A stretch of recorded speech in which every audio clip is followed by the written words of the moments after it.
Olá, como vão todos? Está começando mais um programa Provocação aqui pela Repórter Nordeste TV, iniciativa do portal repórternordeste.com.br, e hoje nós temos a satisfação de receber o secretário da Fazenda de Alagoas, George Santoro, que é carioca, tem um bom conhecimento a respeito de todas as finanças do Brasil. Também, se não tivesse, ele não seria secretário da Fazenda, talvez em estado nenhum. Até porque, numa situação de crise que a gente vivencia hoje, mais a pandemia, todo secretário precisa conhecer a situação de todos os estados da federação. E hoje nós vamos conversar com o Santoro, é claro, sobre a situação de Alagoas, mas também e principalmente a respeito de um cenário que vai se construindo no país de pós-pandemia. E nós vamos ouvir o Santoro a respeito de como é que está sendo preparado esse Brasil, a equipe de Paulo Guedes se constituindo para enfrentar o que vem por aí. Já se fala em desemprego, já se fala, aliás, a fome já voltou também para o Brasil, e os secretários da Fazenda serão os principais cobrados pelos governadores. E, é claro, vamos ter contato constante com Brasília, enfim, com o pessoal do Tesouro Nacional. Santoro, tudo bem? Antes de você cumprimentar o nosso público, eu queria perguntar para você o seguinte: depois da pandemia, vai existir luz ou caos? Dilon, boa tarde. É satisfação poder participar do programa com você. Eu ainda não tenho uma clareza, né, Dilon? Ainda a gente não sabe quando vai acabar a pandemia, né? Na Europa voltou os casos, né? Aqui em Alagoas a gente está declinante já 48 dias, né? Todos os indicadores estão bastante satisfatórios, mas a gente não tem clareza até ter a vacina de quando vai acabar a pandemia. Estamos vivendo, como muitos falam, um novo normal. Eu não gosto muito dessa expressão, mas é um funcionamento das atividades com diversas restrições. E aí a economia não funciona adequadamente. E no caso do estado do Nordeste, como Alagoas, que tem o turismo como um dos vetores importantíssimos, é muito complicada essa situação, principalmente porque a gente tem um problema na malha aérea do país e mundial. A gente não tem ainda acertado esse fluxo de pessoas, como era no passado. Então, a gente vai ter uma redução, não há dúvida, a gente não sabe ainda de quanto. As companhias aéreas que a gente vem conversando estão estimando em torno de só 60% do retorno da malha aérea de dezembro, no máximo. Isso é muito ruim para a economia, não tenho dúvida disso. A gente vive aí, várias atividades voltaram plenamente, né? Mas muita gente tem restrição, né? Por causa do Covid, as pessoas, entre almoçar em casa e ir para o restaurante, almoçam em casa. Então, isso divide isso bastante. A economia, a gente tem acompanhado desde maio, pelos indicadores das emissões de notas eletrônicas, né, fiscais, a economia de Alagoas reagiu muito bem. Maio, junho, julho, agosto. Chegamos agora em agosto a 16% de valor faturado maior que o ano anterior. Claro que o auxílio emergencial que o governo federal deu nesse período ajudou demais nessa recuperação da economia, né? Mas acho de qualquer maneira, as atividades todas tiveram incremento. Eu acredito que já em setembro a gente não deva ter quase nenhuma atividade com desempenho econômico pior que o ano anterior, no mesmo período, né? Pelos indicadores da prévia que a gente fez de 15 dias, foram nesse sentido. Então, estou esperançoso. A minha visão é que dezembro acaba o auxílio emergencial, a gente não sabe se o governo vai colocar na praça outro, não vai colocar, e aí a gente não vai ter as atividades turísticas plenas, a gente não vai ter as atividades de bares e restaurantes plenos, algumas atividades não vão estar plenas.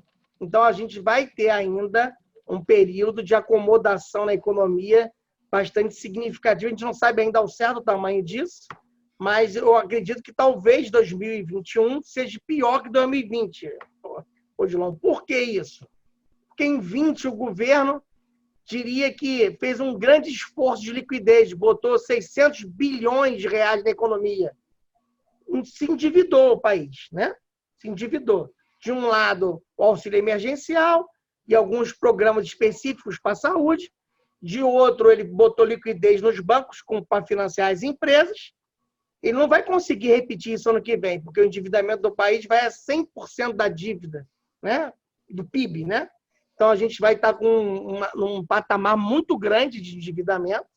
Eu acredito que ele não tem espaço, né, para aumentar muito mais isso. Então, a dúvida é, de onde que vai sair o dinheiro para prorrogar o auxílio emergencial? Ninguém sabe ainda, né? Vai tributar mais, vai aumentar mais ainda a carga tributária numa economia em recessão, né? A gente não sabe ainda qual foi o encaminhamento do governo federal nessa linha, mas, de qualquer maneira, não vai ser um ano fácil, 2021, porque o Brasil já entrou na crise com um crescimento muito baixo da economia.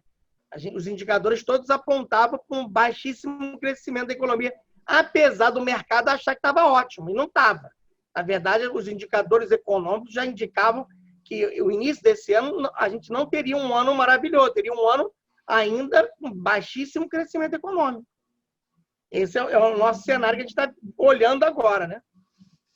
Santoro, você falou muito do turismo. E a gente tem Alagoas tem uma vinculação muito forte ao turismo, enfim, principalmente ligado ao turismo natural, praias, etc. Você já consegue estimar o prejuízo que você vai ter que administrar nas contas desse ano, pelo menos no turismo? Então, Odilon, o turismo emprega, direto ou indiretamente, ocupa, né, que é muito da economia informal, cerca de 140 mil pessoas. É um contingente de trabalhadores muito expressivo. A gente fez uma pesquisa com a ONU Habitat, que identificou, por exemplo, que em Maceió, a maioria dos turistas, eles consomem em pessoas da atividade do mercado informal. A maioria não vai a um bar e restaurante, ele vai na tapioqueira, ele vai no quiosque, ele usa o Uber. Então, essas pessoas, a economia gira com dinheiro novo que vem de fora dessas atividades. A minha maior preocupação é muito nisso, porque muita gente depende dessas atividades relacionadas ao turismo. O resto da economia, o formal, isso eu acredito que vai se acomodar, já está funcionando, né? Eu acho que vai conseguir dar conta. O que talvez a gente tenha problemas é essa economia informal, que é muito forte no Nordeste. E acho no país como um todo, mas aqui é mais significativa. E eu acho que a gente vai ter que trabalhar, a gente está trabalhando com campanhas para tentar melhorar os indicadores, né, trazer mais turistas, fomentar esse turismo interno do Nordeste, ou seja, fazer o pernambucano vir para Maceió, vir conhecer nossas praias, trazer o baiano para cá, porque o cara vem de carro, não depende tanto de avião. O avião, nós vamos ter restrições, nós vamos ter menos turistas vindo pelo aeroporto. Então, vocês estão confiando mais no turismo bem mais próximo, ou seja, aquela pessoa que vem dos estados mais próximos, gosta de viajar de carro, para que ele possa tentar, digamos assim, trazer esse dinheiro novo para a economia. Compensar um pouco essa perda da falta de malha aérea. E por que vai ter? A gente acha que vai ter. Porque, primeiro, que o câmbio do Brasil está muito alto. Então, as pessoas têm mais recursos, não vão para o exterior. Além de ter restrições na Europa e nos Estados Unidos a brasileiros, né? Hoje tem uma quarentena que tem que passar 15 dias. Então, quem é que vai sair do país para ficar 15 dias enclausurado num hotel? Ninguém vai fazer isso. Então, as pessoas tendem a se movimentar mais dentro do país, um pelo câmbio e de outro por causa dessa restrição sanitária. Então, isso já vai acontecer. Eu não sei se vai compensar a perda da malha aérea nacional e internacional, né? A TAP manteve o voo de Portugal. A informação que a gente tem é que vai abrir para estrangeiros de Portugal, vai abrir para brasileiros a partir de outubro. Então, é uma boa sinalização, entendeu? Mas ao mesmo tempo, você vê o recado da Europa do retorno da pandemia. Sim, claro. Então, é um risco que a gente expõe à economia. Não tem, um quer dizer, voltou, mas ao mesmo tempo pode ser suspensa a qualquer momento, né? Exatamente. É uma Exatamente. situação muito complicada. Santoro, a questão da moagem da cana, Santoro, a gente começou a moagem em Alagoas, isso muda um pouco o cenário? Odilon, esse ano, pelos indicadores que a gente apurou, aí tudo leva a crer que a agricultura como um todo de Alagoas vai ter um desempenho excepcional. Todos os indicadores que a gente pegou, parece que nós vamos ter talvez um crescimento de 6% a 10% do setor agrícola de Alagoas, o que é um desempenho extraordinário. E a cana está nisso, né? Foi um ano bom, chuvas boas, saímos daquela fase de seca muito grave e entramos num ciclo, parece, de 10 anos de boa fase na área da temperatura, do clima aqui de Alagoas, propício para as culturas. E a expectativa nossa é a melhor possível. E a economia da cana, ela acaba gerando renda para uma classe média que investe em produzir cana, né? E acaba movimentando serviços em Maceió. A gente identificou isso muito, de 16 para cá, uma queda no volume de contratações de serviços pela piora do setor de cana. Então, a cana ela tem uma influência indireta na contratação de serviço. É a manutenção da usina, é a contratação de peça, é a contratação da manutenção de alguma coisa da fazenda, da usina, do maquinário. Então, isso acaba movimentando a economia. E a gente espera que, a partir de outubro, teve o anúncio, eu recebi uma conversa com a Braskem, parece que a partir de outubro, final de outubro, a fábrica de cloro-soda vai voltar a produzir. Isso é muito importante para o Estado, porque é uma cadeia produtiva muito grande e que uma parte dessa cadeia produtiva ela diminuiu os turnos de trabalho, ela diminuiu a produção, e agora, com o aquecimento da construção civil, né? A gente está vendo o mercado de construção civil explodir, né? Eu diria isso. Não sei se nós estamos vivendo em uma bolha, porque, como os juros baixou, as pessoas começaram a aplicar em ativos físicos, ouro, imóveis. Então, está caminhando para isso. A gente hoje tem identificado que não tem tijolo, está faltando tijolo, está faltando telha, cimento na economia. Então, com a Braskem voltando, a gente ajuda muito a gente ter uma nova cadeia, o retorno da cadeia do químico e plástico na sua plenitude. Isso é importante para o Estado. Diria até que, se ela voltar mesmo, a gente pode ter um PIB, talvez, positivo esse ano. O meu colega Cícero Pérez tem apontado que a gente vai ter um PIB negativo. Eu não estou concordando muito com ele, por causa desses fatores, né? A agricultura tem um peso grande na economia do Estado, a atividade do governo acabou sendo beneficiada, porque os recursos vieram para os governos estaduais e municipais, por causa desse esforço que eu falei do governo federal. Então, se a Braskem volta, a gente reativa uma outra área da produção que não estava no ano passado na economia. Então, a gente tem uma chance de ter um PIB positivo esse ano. Você falou da Braskem, mas ela enfrenta aquele problema lá no Pinheiro e a produção hoje está parada. Não há uma expectativa de retorno, pelo menos não há uma data para o retorno das atividades. O que é que te leva a acreditar? Atividade de mineração, não da indústria, né? Ah, claro. Então a indústria, eu entendo. Fez uma importação, ela importou sal do Chile, parece que vai continuar importando ou do Chile ou do Rio Grande do Norte, enquanto não resolve essa questão da mineração. A indústria volta a operar, entendeu? Então, ela voltando a operar, ela consome energia, contrata gente, serviços voltam a operar, a cloro-soda alimenta a PVC, que alimenta uma cadeia de química e plástico muito grande no estado de Alagoas. Santoro, esse anúncio da Petrobras de fechamento das atividades por aqui, como é que você recebe isso? E fechar significa o quê? É fechar a porta de rolo e trancar a porta, é isso? Né? Ela não está fechando, ela está vendendo os ativos. A Petrobras vai se resumir a uma empresa de Rio, São Paulo e Espírito Santo. Pela decisão dela, só vai explorar o pré-sal. Ela não vai explorar campos em terra e nem campos que tenham uma produção média para baixo. Se for, só vai ter grandes campos. Então, ou sócios em outros campos, né? Então, decisão do conselho da empresa, ela vai focar. Nisso, ela está vendendo esses ativos e a gente fez reuniões com a ANP, com a diretoria toda da ANP, o governador fez, e em que a gente exige que a ANP, que quando a Petrobras repassar esses contratos para um terceiro, né, ele apresente um plano de investimento para essas áreas. Alagoas tem reservas de gás significativas nesses campos maduros. Então, a gente acredita que um reinvestimento é muito importante. A Petrobras não tomou a decisão de uma hora para outra, Odilon.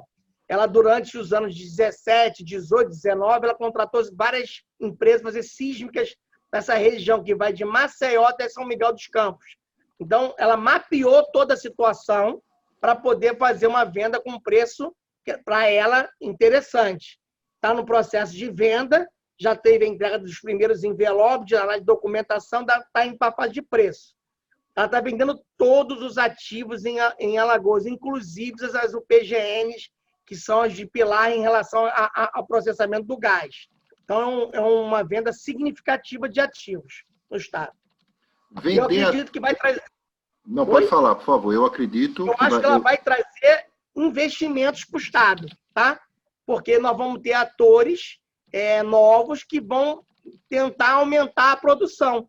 Nós temos campos muito maduros em Maceió que estão com a produção declinante há 10 anos.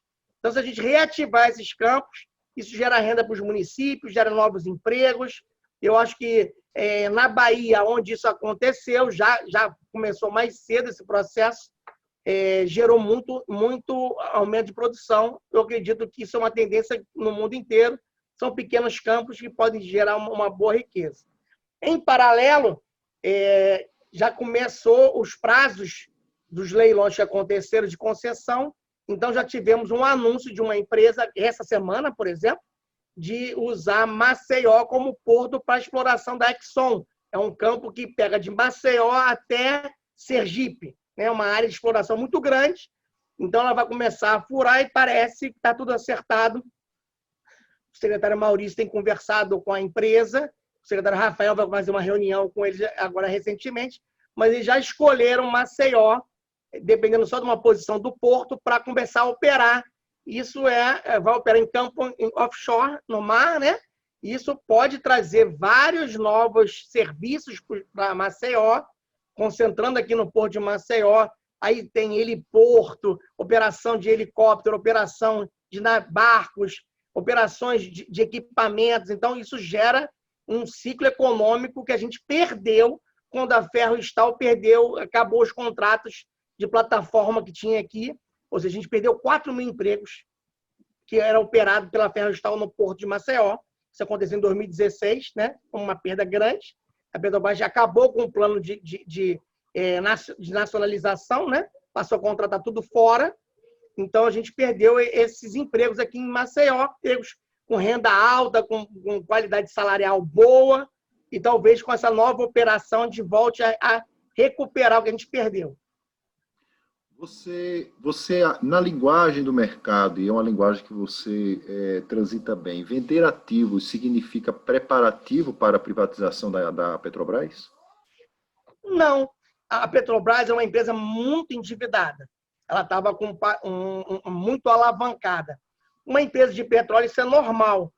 A decisão estratégica deles é vender esses ativos para ter capital para fazer investimentos que deem alta rentabilidade. Imagina, Odilon, que você seja dono de uma padaria que fature 50 mil por mês. Ao mesmo tempo, você é dono de um shopping center. Então, o cara está vendendo as padarias todas e concentrando no shopping, investindo em shopping. É isso que a Petrobras está fazendo. Ela está concentrando no que dá mais retorno para a empresa. É uma decisão empresarial, puramente. Eu acho que isso não tem a ver com privatizar ela ou não. Ela vai melhorar, claro que vai melhorar os resultados da empresa, claro que a EBITDA da empresa vai melhorar muito. Isso, se ela for passar por uma privatização, isso vai valer muito mais a empresa nesse processo. Santoro, sobre os projetos do governo Renan Filho, vocês estão levando adiante o Proestrada, isso gera, obviamente, dinheiro para o seu caixa, e, ao mesmo tempo, vocês estão projetando a venda da Casal. Vocês estão imaginando que os projetos que vocês estão fazendo, eles vão receber dinheiro já no futuro, já a partir disso daí, ou seja, o dinheiro do Proestrada, ele está vindo de onde? Já é uma projeção da venda da Casal, já é... São coisas diferentes, né? Vamos separar. O Proestrada é dinheiro tesouro, caixa do tesouro. A gente trabalhou com planejamento fiscal em que a gente consegue separar 10% das receitas do Estado para fazer investimento. Um pedaço desses 10% foi para a Proestrada, um pedaço foi para os novos hospitais, um pedaço foi a reforma das escolas e em outras ações que a gente toca com esse dinheiro. Além disso, a gente pegou três operações de crédito, que são... Um é um projeto de duplicações de rodovias, que é a duplicação da L-101 Norte, duplicação de Arapiraca para Palmeira dos Índios, e saneamento básico na região da Costa dos Corais, água e esgoto naquela região da Costa dos Corais até Maragogi. Tá? Esse é um empréstimo. Os outros dois empréstimos são as duplicações de Arapiraca para Delmiro Gouveia e outras obras viárias que o Proestrada também pega uma parte desses recursos de empréstimo também. Tá? O saneamento, eu vou discordar de você, acho que você tem a opinião que a gente está privatizando a Casal, a gente não está privatizando a Casal vai continuar existindo, a gente está focando a Casal na geração de água. Ela vai ser uma empresa fora da distribuição, ela vai focar em água e a gente está vendo a viabilidade dos outros lotes, se vai valer a pena ou não ela participar da distribuição em outros lotes. Mas ela vai continuar existindo num tamanho menor. Aliás, já está menor o tamanho da Casal. A gente tinha um grupo de servidores já com idade de aposentadoria, eles se aposentaram, pagaram essas rescisões dele, a empresa já está muito mais enxuta. A Casal, no operacional dela, ela dá um resultado muito positivo. O problema é que a Casal tem um passivo, um patrimônio líquido negativo de 800 milhões de reais, que a gente vem desde 2015 trabalhando, reduzindo esse passivo. Agora a gente vai fazer um aporte de capital de bens na empresa e provavelmente vai diminuir muito esse passivo da empresa. A gente vai fazer o leilão na semana que vem. Na verdade, a entrega dos envelopes é sexta-feira e o leilão é na quarta-feira. A expectativa é muito boa, 8 grupos participando do leilão. Vai gerar recursos, né, Gilon? Vai ter uma outorga a receber. O governador encomendou à Casal um pacote de investimentos na área de saneamento e água nas outras regiões do estado, não atendidas pela concessão, e, se eu não me engano, chega a 300 milhões de reais esse pacote. Parte dos recursos vão vir dessa outorga, né? E, se não for suficiente, a gente vai complementar com recursos do Tesouro. Mas é um pacote bem interessante de investimentos em água na área do Sertão, na área de Arapiraca para cima, e a região norte do estado de Alagoas. Então, tem um pacote identificado pelos técnicos da Casal, está lá uma listinha de investimentos. Pronto para isso. Santoro, eu queria que você falasse sobre o Renda Brasil. O governo federal, ele anunciou o Renda, depois voltou atrás, agora ele quer fazer um programa que queira incrementar o Bolsa Família, enfim. Ainda bem que ele não extinguiu o Bolsa Família, pelo menos. Como é que fica essa situação hoje? Você, durante algum tempo, ocupou o posto lá na Receita do Rio de Janeiro, que eu acho que é muito mais desafiador que a situação de Alagoas, e você acompanhou de perto essa situação da pobreza, a pobreza do Rio e agora a pobreza de Alagoas. Eu queria que você pudesse avaliar o seguinte, essa decisão do governo de simplesmente dizer, olha, nós não vamos ter mais um programa chamado Renda Brasil. Uma decisão como essa, ela é simples ou rápida de ser tomada ou exige toda uma engenharia do governo para descobrir, por exemplo, de onde vai sair o dinheiro para poder abastecer esse programa? Houve uma confusão entre os técnicos da Fazenda e a cúpula do governo. Mais uma, né? Mais de uma, né? Que, na verdade, a gente está numa situação, como eu te falei, de endividamento alto. Um programa desse, se for R$300, ele vai custar 200 bi por ano. Da onde vem 200 bi? Aí deram a ideia, vamos congelar os velhinhos lá, as aposentadorias.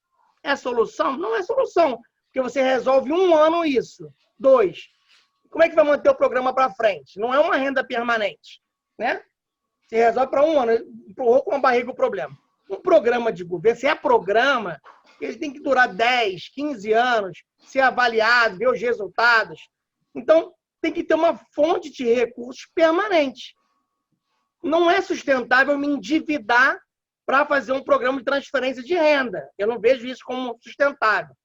O que nós temos que olhar é o orçamento e ver de onde que nós podemos tirar recursos. É um estudo que tem que ser feito e tomar decisão política. Talvez essa decisão não agrade a todos, porque vai diminuir recursos de algum lugar, mas você tem condição de fazer. Ou talvez eu não consiga fazer um programa de 200 bilhões, eu consigo fazer de 100 bilhões, mas é melhor do que eu não ter um programa. Veja, nós estamos saindo de um problema econômico do Brasil de quase 6 anos sem crescer a economia, não está gerando emprego novo. Uma geração jovem sem ter emprego. E eu tenho uma geração que não tem conhecimento técnico para enfrentar um mundo tecnológico em que exige conhecimentos de sistemas, de computador, de celular, de aplicativos. Nós temos um analfabetismo tecnológico no país, que pouca gente fala, mas é tão grave quanto o analfabetismo normal de português. Estrutural, né? Estrutural, é muito pior, porque hoje ninguém trabalha mais se não trabalhar com um computador, com um celular. Como é que a gente vai enfrentar isso? Eu acho que nós temos que desenvolver programas para enfrentar esse tipo de problema, de equalizar essas diferenças. A diferença não é só econômica, as diferenças passaram a ser agora de oportunidade. Nós talvez não consigamos dar oportunidade a uma criança pobre a ter um emprego. Porque até na padaria o cara vai precisar de um aplicativo para comprar agora. O governo lançou o Pix, que vai acabar com moeda. Você vai que nem na China, com celular, coloca lá um QR Code e paga. As pessoas estão habilitadas a isso, né? Nós estamos preparando a nossa população a esse mundo, então nós temos que nos organizar para isso. E esse Renda Brasil, o nome que quer que seja, o Bolsa Família turbinado, o nome não importa, né? Nas regiões Norte, Nordeste, Centro-Oeste, em bolsões de pobreza do Sul e Sudeste, ele é fundamental para as pessoas terem dignidade de poderem ter a possibilidade de acessar um conhecimento e poder gerar renda no seu próprio negócio, ter conhecimento para poder se inserir no mercado de trabalho, mesmo que informal, mas ter condição, senão ela não tem nem condição de ter de sustentabilidade da sua família. Infelizmente, nós não estamos vivendo. Santoro, você está falando de tecnologia e também se constrói a situação da desbancarização, ou seja, você tem, a pandemia mostrou isso, a dificuldade que o governo tinha de pagar um auxílio para uma quantidade enorme de pessoas que não tinham sequer uma conta no banco. Você tem uma ideia de como é que anda esse quadro hoje, ou no Nordeste, ou em Alagoas, ou no Brasil? Eu acho que o programa da renda emergencial ajudou a minorar o problema. Que tiveram que, em 2, 3 meses, incluir pessoas no sistema bancário.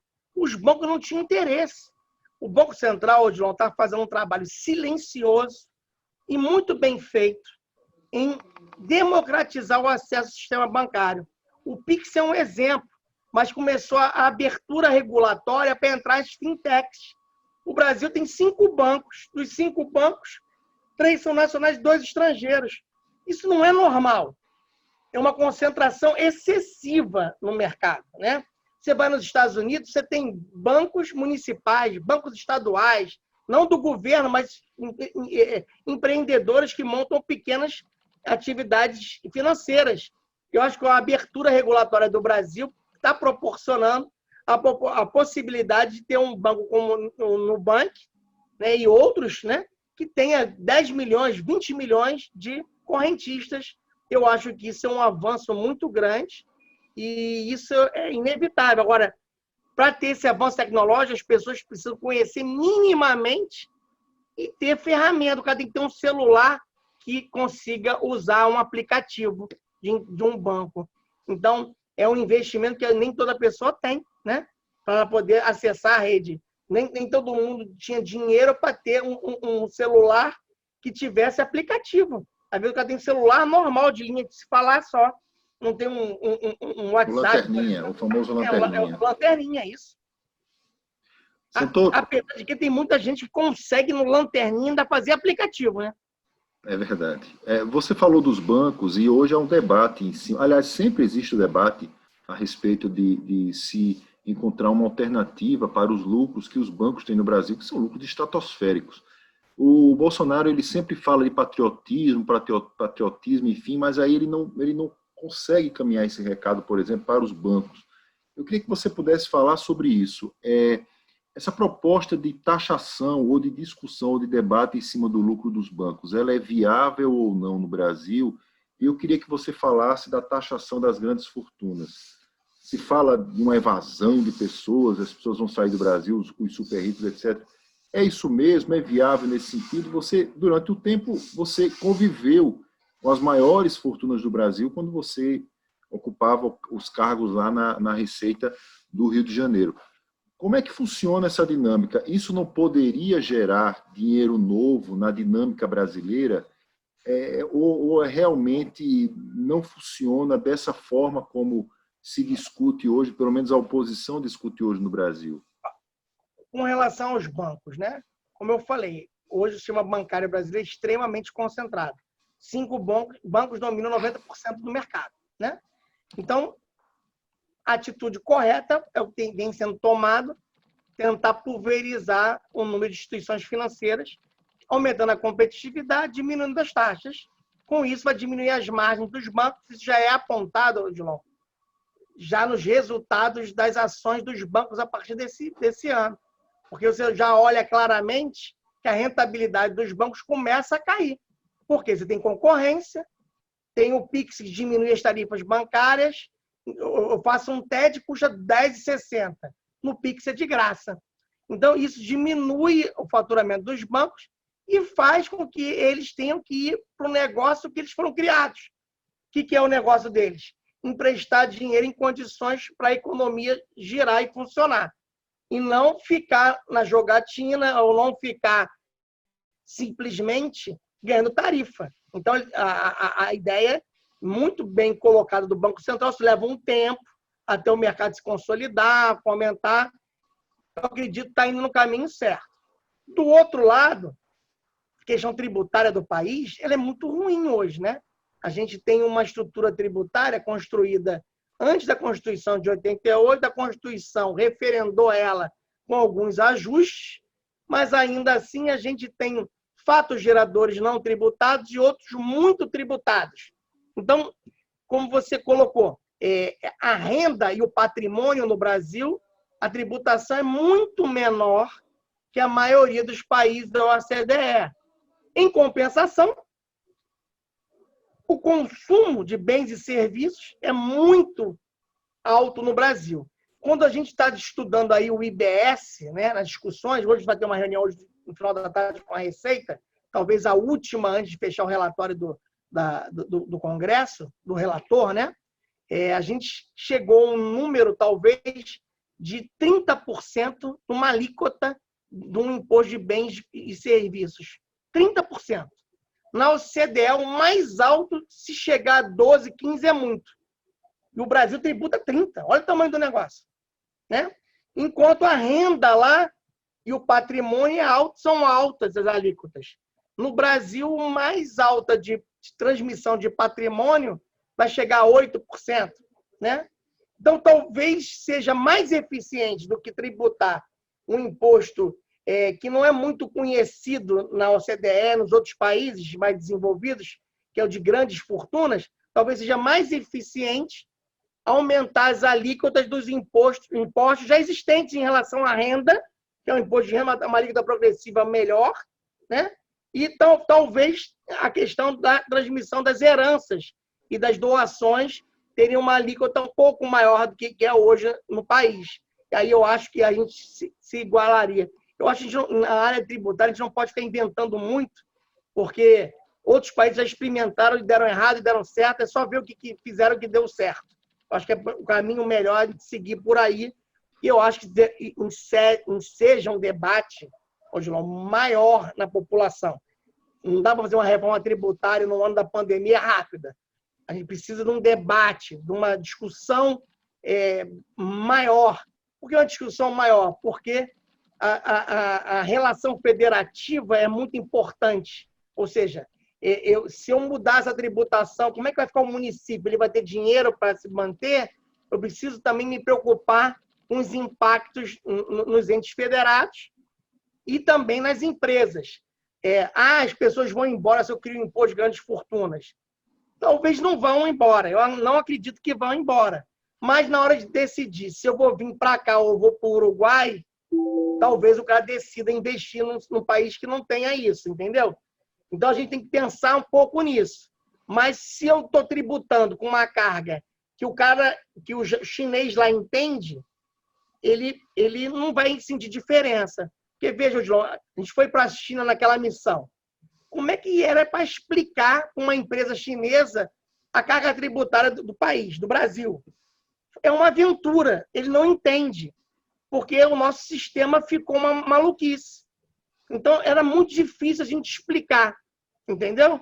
Então, o Brasil precisa ter um sistema tributário em que o chinês entenda, o que o americano entenda, que o europeu entenda, e que as pessoas consigam fazer uma conta. Como a maioria dos impostos de bens e serviços são por dentro, você não sabe quanto está pagando. Quando você põe por fora, você vê. Mas por dentro é impossível saber a carga efetiva. Então, o Brasil precisa melhorar muito nisso. A discussão da reforma está caminhando para isso. A gente tem uma oportunidade, Odilon, porque o Brasil é um sistema bancário muito eficiente, talvez um dos mais eficientes do mundo, e a gente tem que saber usar ele a nosso favor, a favor das pessoas, das empresas, diminuir os custos das empresas e diminuir a burocracia. E quem fez essas reformas, Odilon, teve crescimento do PIB significativo, mas não dá para fazer de cima para baixo sem discutir com a sociedade. Acho que tem que ter um debate mais amplo, porque todo mundo reage sem conhecer a proposta. Tá? Porque a comunicação está péssima, não está havendo debate, precisa explicar cada caso. Não é uma conta fácil de explicar. É uma conta extremamente difícil de explicar. Às vezes os técnicos se confundem. Imagina uma pessoa leiga, você vai entender como é que faz aquela conta por dentro do ICMS, por exemplo. Toro, eu queria que você pudesse falar, eu queria aprofundar um pouco mais a respeito dessa questão da taxação das grandes fortunas, porque esse debate é antigo no Brasil e, em resumo, o que hoje se pede é o que se pedia desde o início da Constituição, desde o projeto do Fernando Henrique Cardoso, depois passou para Maria da Conceição Tavares, e agora a oposição novamente volta com essa ideia, que é a regulamentação do artigo da Constituição referente a essa taxação. Qual seria o impacto disso se isso fosse colocado em prática? Eu falo o impacto tanto financeiro como também o impacto na vida do país, na vida do empresário, enfim, que obviamente não iria gostar de poder sentir o tamanho da mordida do leão, enfim. Ninguém nunca especificou, regulamentou como seria isso, né, John? Vai ser sobre o patrimônio da pessoa, todo ano eu vou aplicar uma alíquota em cima do valor do patrimônio dela, ou da renda que esse patrimônio gera, né? Então, isso nunca ficou claro. Cada um tem um efeito diferente, né? Se você taxar o patrimônio na hora da transmissão desse patrimônio, qualquer que seja, é uma coisa. Se você taxar a renda que é gerada e não retorna à economia, é outra. Eu acho que essa discussão já ficou velha, na minha opinião. Eu acho que a gente poderia avançar em mecanismos muito mais eficientes. Por exemplo, por que eu tenho que cobrar imposto para as pessoas mais pobres? Elas já não têm nem renda para se manter. O imposto sobre o consumo que você fala, não é? Isso. Quem paga imposto de consumo, Odilon? Na renda. O mais pobre. Imagina, né? O mais pobre que acaba pagando. E para ele é muito pesado na renda dele, né? Para o rico não faz diferença nenhuma. O imposto que ele paga num quilo de carne para ele, para o pobre faz diferença. Ele pode comprar mais 2 quilos de carne. Então, assim, lá na reforma tem uma proposta de devolver esse imposto na conta. prevendo a bancarização dessas pessoas. Talvez isso seja muito mais eficiente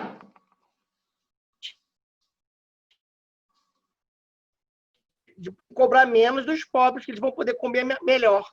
Talvez isso seja mais eficiente eu criar um imposto lá em cima que vai cair no orçamento do Estado e eu vou acabar financiando salário de servidor público, financiando obras que eu não sei se aquela é a prioridade da população. Talvez seja melhor devolver o dinheiro para a população que pagou. Então, assim, hoje, no mundo inteiro, se discute um mecanismo mais eficiente de retorno disso do que o imposto sobre grandes fortunas. Eu acho que na época que foi pensado, lá na Constituição de 88, valia a pena a discussão. Mas hoje, né, passado esse tempo todo que nós estamos passando da Constituição, eu não sei se faz sentido. O mundo mudou demais de lá para cá. A economia ficou muito mais digitalizada. A gente tem mecanismos melhores de redistribuir a carga tributária em relação às rendas das pessoas. Eu acho que talvez isso seja muito melhor para a população mais pobre. Santoro, quando você é do Rio, mas quando você trabalhava no Rio, na receita de lá, você lidava com bolsões de riqueza, pessoal de Angra, enfim. Esse pessoal tem à disposição, você sente deles à disposição de contribuir para esse debate? Eu falo, em relação a, de alguma forma, se pensar nessa mudança da taxação da fortuna, ou contribuir de alguma forma. Tem um exemplo legal, Angra. Aquelas lanchas lá, pagam IPVA? Não. O rico que tem avião paga IPVA? Não. Agora, o pobre que paga uma motinho 125, ele pagou IPVA todo ano. Faz sentido isso? Não faz sentido. Então, assim, a gente acaba gerando alguns benefícios, e alguns benefícios, por exemplo, benefício da classe média, quando ela põe os filhos para estudar numa escola privada, né? Ele abate do imposto de renda dele. Eu estou gerando renda disponível para uma classe alta. Eu acho que essa discussão tem que ir para o Brasil todo. Nós temos que discutir isso, entendeu? Esses benefícios fiscais que a gente dá. Todos os estados, mais o governo federal, dá para montadora estrangeira. Faz sentido? Pode fazer. E você lida exatamente com isso. A sua secretaria, historicamente, ela pega a isenção fiscal exatamente para fábricas que estão instaladas há décadas aqui, por exemplo, como a Coca-Cola, né?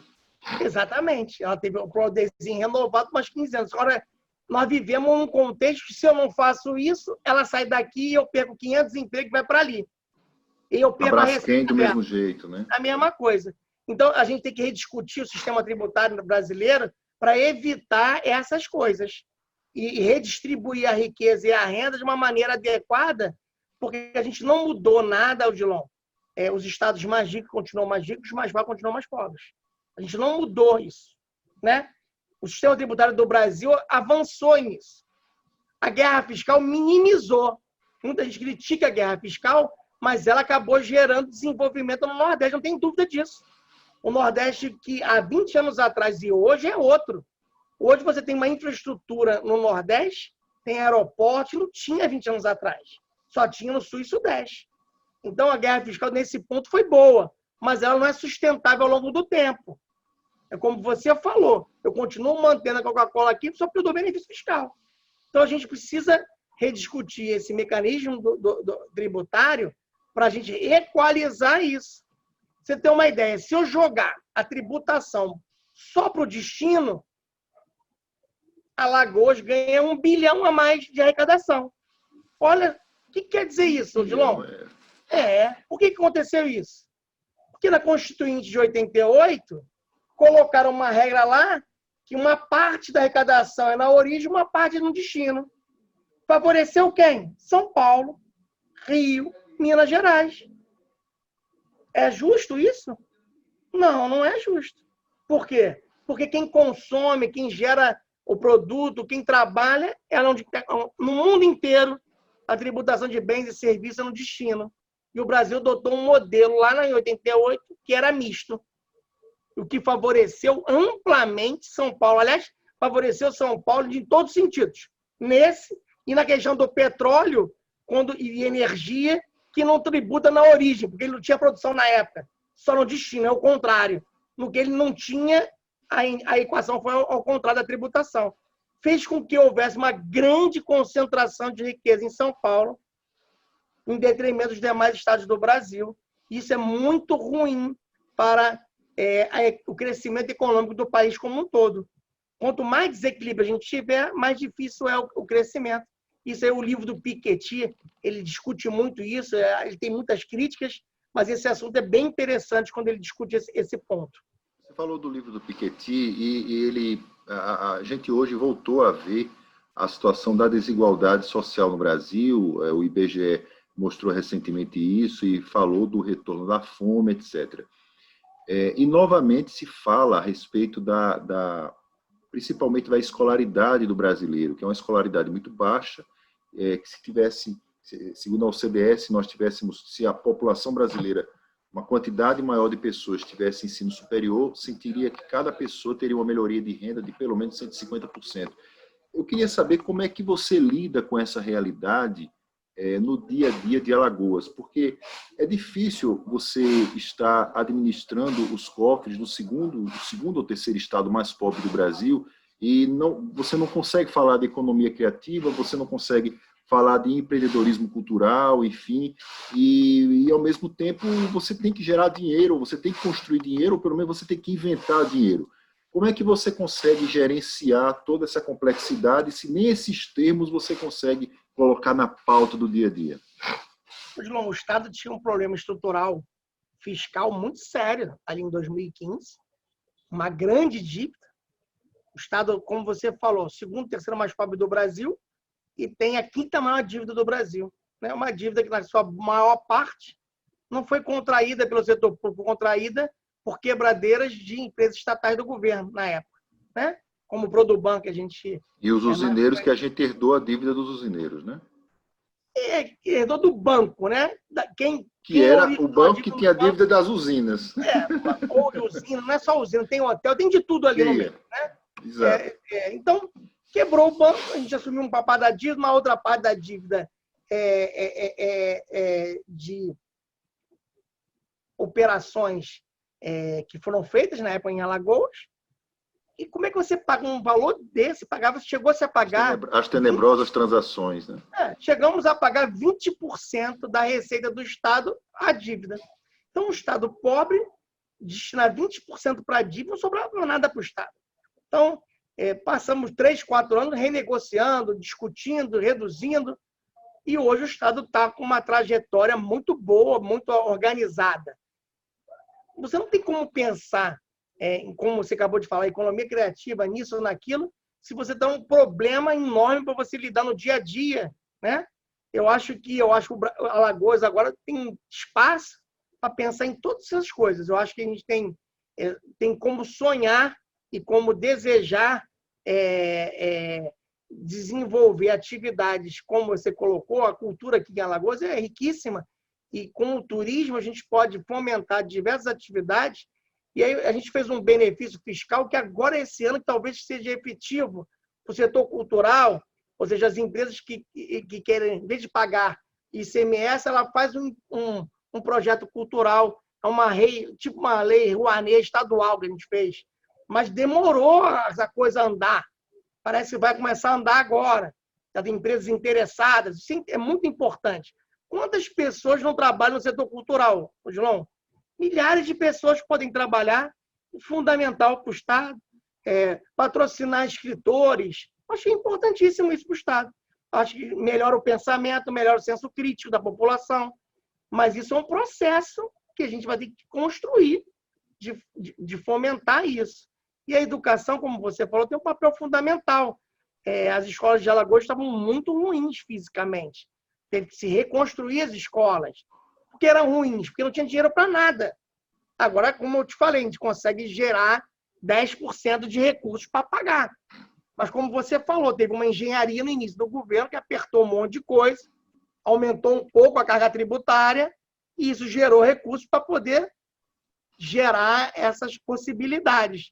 Agora, a gente precisa apresentar projetos, discutir na sociedade essas propostas e realmente botar essa coisa para funcionar. Eu acho que é muito importante isso. a gente poder ter essas atividades para diminuir um pouco que seja, mas diminua essas diferenças de renda, diferenças de cultura, diferenças de oportunidades que a gente tanto tem, não só em Alagoas, mas como no Brasil como um todo. Santoro, você mantém contato diário com a equipe econômica do governo Bolsonaro. A gente sabe que a equipe econômica, os técnicos da Fazenda, alguns não se renovam, outros ficam onde estão, etc. Eu queria saber o seguinte, pelo contato que você tem com a equipe econômica hoje do Bolsonaro, é possível se dizer que o Brasil vai sair do buraco quando? Ainda nesse século? Odilon, assim, infelizmente, eu não tenho uma boa visão disso, tá? Eu acredito que a gente caminhou para uma piora desse cenário aí, e eu não sei se a equipe econômica, como você está falando, está empoderada o suficiente para tomar as decisões corretas. Semana passada, eu vou dar um exemplo para você de como está, acho que o mercado financeiro ainda não se deu conta, mas vai se dar conta daqui a pouco. O último leilão foi um grande leilão do Tesouro de títulos públicos. Pela primeira vez, desde 2002, não acontecia isso. 2002 era o auge da crise externa que o Brasil tinha, né? A gente teve títulos públicos pós-fixados com prêmio de risco. Veja, desde 2002 isso não acontece. Ou seja, começamos ao mercado financeiro a olhar, a equipe econômica talvez não consiga resolver o problema. Isso tem um preço, tem um risco. Mesmo o título cobrindo a inflação e com rendimento marcado, eles estão exigindo um risco, um prêmio de risco para botar dinheiro, investir. Então, isso é um cenário muito ruim para o futuro. Como é que sai disso? Sai disso com um projeto, né? Ou seja, eu tenho um planejamento em que, claro que você não vai resolver o problema estrutural de uma hora para outra, mas eu quero chegar ali na frente. Eu quero ter aquela trajetória. Você conhece esse projeto? Ninguém conhece. Ninguém conhece. O governo conseguiu formular o projeto? Não. O governo formulou a reforma tributária? Não. Quem aprovou a reforma da Previdência foi o Congresso, apesar do governo ter mandado uma proposta. Então, assim, a gente precisa ter propostas para a sociedade discutir e para quem os atores que são donos do capital olharem as propostas estão indo no caminho correto, que a gente entenda que é correto. Que o Brasil tem um rumo. Infelizmente, hoje a gente não está vendo esse rumo. E a percepção externa do Brasil piorou muito. Vem piorando. Né? Então, a gente precisa trabalhar a percepção externa do Brasil, precisa trabalhar as nossas contas para o futuro e o que a gente espera do país como um todo. Ou seja, temos que colocar propostas no Congresso para discutir. Não é que vai aprovar o Congresso de hoje para amanhã uma proposta, mas o Congresso tem que ter propostas para serem discutidas. É o que eu vejo que está faltando esses mecanismos. Às vezes, uma pequena mudança singela, como o PIX, gera um efeito econômico muito maior do que grandes mudanças. Eu acho que está faltando fazer pequenos ajustes em várias coisas para a gente ir destravando o crescimento econômico do Brasil. Hoje eu não vejo isso, não vejo essas propostas, não vejo nada disso. Infelizmente, eu estou me preparando aqui no Estado para um cenário muito ruim para o ano que vem. Espero que eu esteja errado, mas eu estou me organizando para isso. Se vier melhor, ótimo. Se não, a gente está lá preparado para isso. Quando você fala o cenário ruim, qual é o pior cenário que você está imaginando? Deixar de pagar salário, é isso? O Brasil, você fala, né? O Brasil não. E Alagoas, né? Alagoas, a gente nos organizamos para não ter esse problema. Então, você já imaginou esse pior, né? Você já imaginou esse pior? Eu imaginei um cenário ruim. A gente entrou na crise da pandemia, João, bastante organizado. Então, a gente não teve problema nenhum e vai sair da crise da pandemia ainda muito organizado, né? Então, a gente não visualiza esse problema. Mas o Brasil tem problemas estruturais graves. E ele tem que enfrentar. Tem uma diferença social grave na sociedade que está piorando. Isso é muito ruim. Gera muita turbulência e o olhar internacional fica pior. do Brasil. Então, e que gera o quê? Gera retaliações comerciais, o Brasil não atende o meio ambiente. Isso não faz sentido nos dias de hoje, temos essa discussão que não faz mais sentido, né? Então, eu acredito que a gente precisa caminhar para o futuro com um projeto. Eu acho que tem espaço para isso. Espero que a equipe econômica consiga vencer dentro do governo esse diálogo, apresentar uma proposta factível para a gente seguir com uma trajetória econômica sustentável, né, para o futuro. Mas a gente se organizou para isso.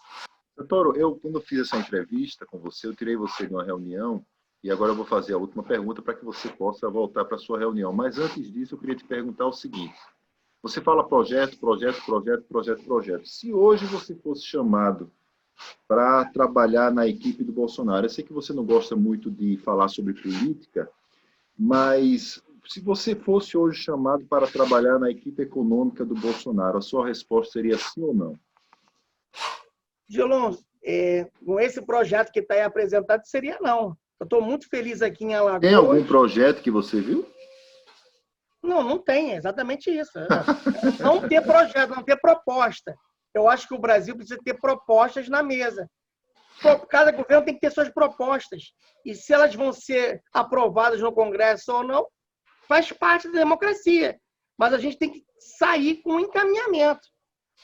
Não é saudável os técnicos da Fazenda não poderem falar com os parlamentares. Eu não vejo isso como uma coisa saudável. Sempre pôde falar, discutir, porque o parlamentar ele não conhece o assunto.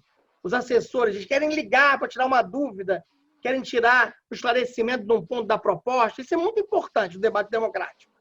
Pode gerar alguns ruídos, sempre gera, mas é importante a gente ter clareza do que está sendo discutido no Congresso. Eu acho que esse caminho é importante. E a gente precisa ter mudanças. Eu não acredito em grandes reformas, eu acredito em pequenas reformas constantes para um caminho. Eu quero chegar ali, eu quero um Brasil mais desigual, porque a gente ouve mais Brasil e menos Brasília. O que a gente viu em 2 anos, tirando esse período agora da pandemia, que ajudou bastante os estados e municípios, fora esse período da pandemia, a gente não viu esse projeto mais Brasil e menos Brasília efetivamente andar, caminhar. Entendeu? Eu acho que isso é uma coisa importante, isso. Porque é lá na prefeitura que está a prestação de serviço à população. É lá que está o médico. O Estado também participa um pouco disso, essa coordenação regional. A gente precisa restabelecer mecanismos para estados e municípios conseguirem atender a população com eficiência, com eficácia, porque a população precisa, não tem recursos para contratar um médico, ela não tem recursos para contratar uma escola. Então, a gente tem que oferecer esses serviços para a população. Educação, saúde e segurança é obrigação do Estado a fornecer o básico para a população, para dar oportunidade para poder desenvolver. Muito bem, nós estamos encerrando o nosso programa Provocação aqui pela Repórter Nordeste TV, iniciativa do portal repórternordeste.com.br. Vamos então, até a próxima. Tchauzinho.